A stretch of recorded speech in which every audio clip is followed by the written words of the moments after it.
Hello, magandang araw po, mga kababayan. Welcome po muli sa aking YouTube channel, Kabayan Sam TV. Ngayon po mga kababayan, ito po yung breaking news ngayon. Dahil nga po ay naghahanda na po ang Iglesia ni Cristo para po sa malawakang rally. Ito po mga Ulitin ko po para panoorin wag po kayong natin. maligaw. Baka mamaya mapanood yun sa ibang vloggers, ibang himpilan, baka ibahin po. At least ito malinaw na ha. Ang mga kapatid po sa iglesia ay naghahanda na magsagawa ng rally upang ipahayag sa lahat ng mga kinaukulan na ang Iglesia ni Cristo ay pabor sa opinyon ng Pangulong Marcos na hindi sumang-ayon sa sinusulong ng ilang sektor na impeachment dahil marami pong problema ang ating bansa.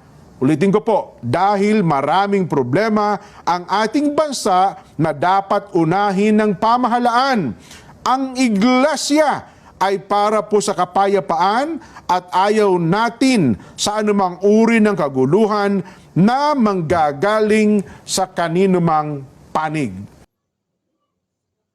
Guys, napanood ninyo yung video na sinasabi nga doon na suportado. Kaya nagkaroon sila ng malawakang rally para po suportahan ang opinion ng ating mahal na Pangulong BBM na huwag magkaroon ng impeachment. Kaya malinaw dito mga kababayan na yun ang ibig sabihin para suportahan ang opinion ng ating mahal na Pangulo, hindi para po suportahan si BP Sara. Kaya ngayon mga kababayan, makikita nyo madaming naglalabasan ng mga fake news na ginagamit po ng mga makakaliwang grupo. Ito yung mga nanggugulo sa ating bansa. Ito yung sabi doon, ano daw ito, basahin natin, para daw magkakaroon daw ng malawakang rally ang Iglesia ni Cristo para daw suportahan si BP Sara. Naku po mga kababayan, ginamit na naman ang Iglesia ni Cristo. Malinaw nga po ang pagkakasabi, di ba? Malinaw po ang pagkakasabi na sinasabi nga po ng tagapagsalita ng Iglesia ni Cristo na magkakaroon po sila ng malawakang rally para suportahan ang opinion ng ating mahal na Pangulo, hindi para suportahan si BP Sara. Malinaw po yan, di ba? Malinaw. Nako po mga kababayan, itong mga Duterte talaga gusto gamitin pa ang Iglesia ni Cristo. Nakita ko mga kababayan sa mga upload sa TikTok. Naku po, makikita nyo doon yung para daw po suportahan si BP Sara. Yan. Diyan, mga kababayan at mga kapatid sa iglesia, ang mga kapatid po sa iglesia ay naghahanda, Nelson. Ulitin ko po ha, ang mga kapatid po sa iglesia ay naghahanda na magsagawa po ng rally.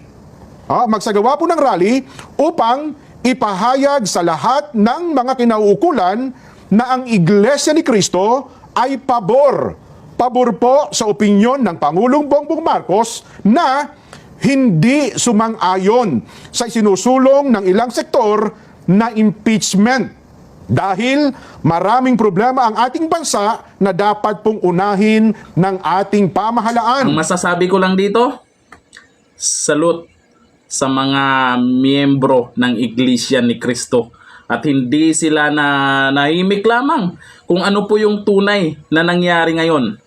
Mag-rally sila dahil no to impeach BP Sara. Mas marami namang dapat tutukan. Bakit wala namang matibay na dahilan? Makita niyo, di ba? Para daw po suportahan din si BP Sara, kaya magkakaroon ng malawakang rally. Hindi po 'yun.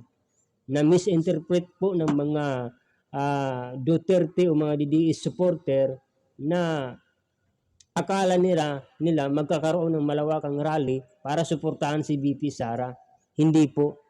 Kahit pumunta po kayo sa rally doon, wala po kayo maririnig doon na magsisisigaw na Duterte, Duterte. Wala po kayong maririnig doon.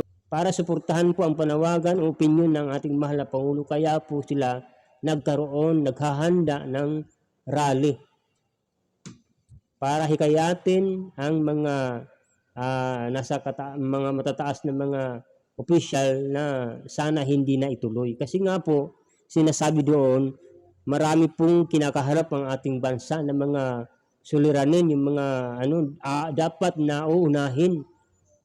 Kung mababasa niyo po doon sa sinabi ni BBM, yung kanyang opinion, sabi nga doon na hindi importante si Sara, di ba?